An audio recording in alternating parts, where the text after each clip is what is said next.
Trending online ang video na inupload ng ilang netizens na nakakita sa dalawa, kung saan makikitang nasa iisang grupo sina Jericho at Catherine na nagkakasiyahan habang chill lang na sumasayaw.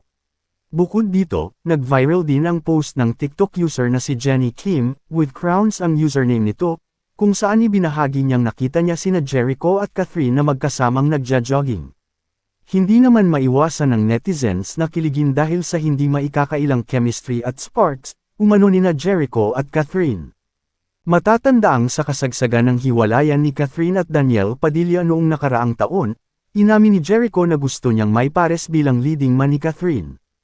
Aniya sa kanyang IG story, "While I would love to be paired with this gorgeous leading man, I think it would make more sense to work with Kath at this moment." Nahalungkat naman namin ang lumang interview ni Jericho na naiulat din sa Umagang Kay Ganda noong 2019 kung saan sinabi ni Jericho na matagal na niyang gustong makatrabaho si Catherine.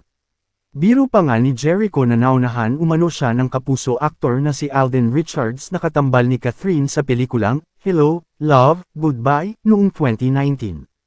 Aniya, naunahan na nga ako ni Alden Richards It's all a matter of time, to be honest with you, until we work on a movie. Samantala, kasunod nito, inamin ni Catherine na flattered siya na gusto siyang makatrabaho ng nag-iisang Jericho Rosales. Ani Catherine sa isang panayam, "Wow! Thank you! And of course, pag nanggaling yun sa isang Mr. Jericho Rosales, nakaka-flatter."